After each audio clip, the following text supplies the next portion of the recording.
मुंबई महापालिका निवडणुकीमध्ये भाजपकडून तरुणांना संधी असं फडणवीसांनी म्हटलेलं आहे। भाजपमधील 35 वर्षाखालील 40% तरुणांना निवडणुकीमध्ये संधी देणार असं त्यांनी म्हटलंय। युथ कनेक्ट कार्यक्रमात देवेंद्र फडणवीस यांच्याकडून ही माहिती देण्यात आलेली आहे। मुंबई महापालिका निवडणुकीमध्ये भाजपकडून तरुणांना संधी असं फडणवीसांनी म्हटलेलं आहे। In the BMC elections or going forward, that some percentage of seats, whether 5% or 10%, are reserved for people who are below the age of 35. मैं बीजेपी की बात कह सकता हूं और मुझे लगता है बीजेपी में at least 40% of them will be below 35. 40%. धाराशिवच्या कळंबमध्ये पैसे वाटपावरून भाजप आणि काँग्रेसचे कार्यकर्ते भिडलेले आहेत। पैसे वाटल्याच्या आरोपातून भाजप उमेदवाराच्या पतीला मारहाण करण्यात आली आहे। निवडणूक प्रचाराच्या पार्श्वभूमीवर पैसे वाटपाचा आरोप होतोय। उमेदवार निवडून द्या, मग निधीचा पूर आणल्याशिवाय राहणार नाही असं वळसे पाटलांनी म्हटलंय। भरघोस मतांनी निवडून द्या, निधीचा पूर आणू असं वळसे पाटलांनी आश्वासन दिलंय। मनसरमधल्या प्रचार सभेत बोलताना वळसेंचं ग्रामस्थांना हे आश्वासन।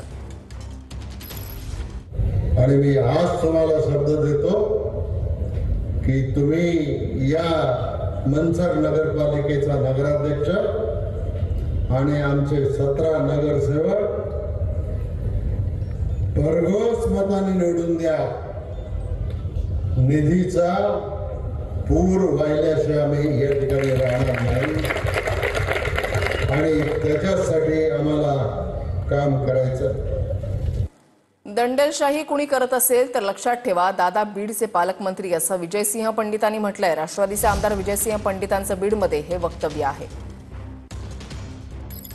विकासाचे मुद्दे, सगळ्या गोष्टी याची चर्चा झाली पाहिजे, ना की त्याला कुणाला दाबण्याचा आणि दाबदडप करण्याचा, दंडुकेशाही पद्धतीनं काहीतरी दंडेलशाही पद्धतीनं वागण्याचा कोण जर प्रयत्न करत असेल, त्यांना मी सांगितलेलं आहे माझ्या पद्धतीनं। ते गोष्ट या लोकांनी लक्षात घेतली पाहिजे की या बीड जिल्ह्याचे पालकमंत्री अजितदादा पवार साहेब आहेत। बजरंग सोनवणेंकडून निवडणूक निर्णय अधिकाऱ्याला इशारा देण्यात आलाय। परळी नगर परिषदेसाठी पवारांच्या राष्ट्रवादीच्या उमेदवारांचे अर्ज हे अपात्र ठरवण्यात आलेले आहेत। दबावाखाली अर्ज अपात्र केल्याचा बजरंग सोनवणेंचा आरोप आहे। ज्यांना निरंकलेला एक फॉर्म लाटकर नावाचा आहे, लाट्या किती दिवस झाला त्याला सांगितलं, लोकसभेला तोच, विधानसभेला तोच, नगर परिषदला तोच। जर मनानं बदलून गेला तर ठीक, नाही तर त्याची काय कार्यक्रम करायचा तो मी खासदार म्हणून सुद्धा करल। त्याला काय वाटायला मला कळाना, कोर्टाचा निकाल येऊ देत, उद्या मी त्याला सांगतो काय असते ती। एक फॉर्म, जो फॉर्म ज्याच्यावर निरंकलेला आहे तो आमचा बाद होतो आणि जो दुसरा फॉर्म आहे तो वैध होतो, ते सुद्धा आम्ही कोर्टात प्रेझेंट उद्याच्याला करतोय। या लाटकारांना याचं लाटणं बंद केलं पाहिजे, नाही तर लाटणं घेऊन बाया त्याच्या पाठीमागे येतात। आमदार संग्राम जगतापांकडून किरण काळेंना अब्रू नुकसानीची नोटीस देण्यात आली आहे। किरण काळे हे ठाकरेंच्या शिवसेनेचे अहिल्यानगर शहर प्रमुख आहेत।